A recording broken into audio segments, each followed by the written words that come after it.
كيلو وانسلق عراقي اصلي منظفيه بهذا الشكل وجاهز عندي. اكيد ضلوع اللحم العراقي الاصلي، ننسى البصل والفلفل والباذنجان. كيلو تمن، كيلو لحم مثروم عراقي، بسم الله الرحمن الرحيم، لحم غنم. هنا عندي بصل مثروم ناعم كلش، شبنت وشويه كرفس ضايف له، هاشوكتين دبل معجون، بهارات مشكله، كمون مطحون، فلفل اسود، كركم، واذا تحبون شويه سبايسي تضيفون فشي بسيط مندوزي، عصير نارنج فريش. وهسه نداريها بدبس الرمان.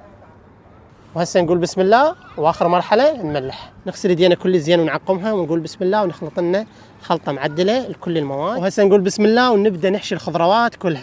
جبنا الجدر حلو مرتب ومخلين بيه زيت، عودان السلق. وهسه نجيب ضلوع الغنم صفطنا بهذا الشكل.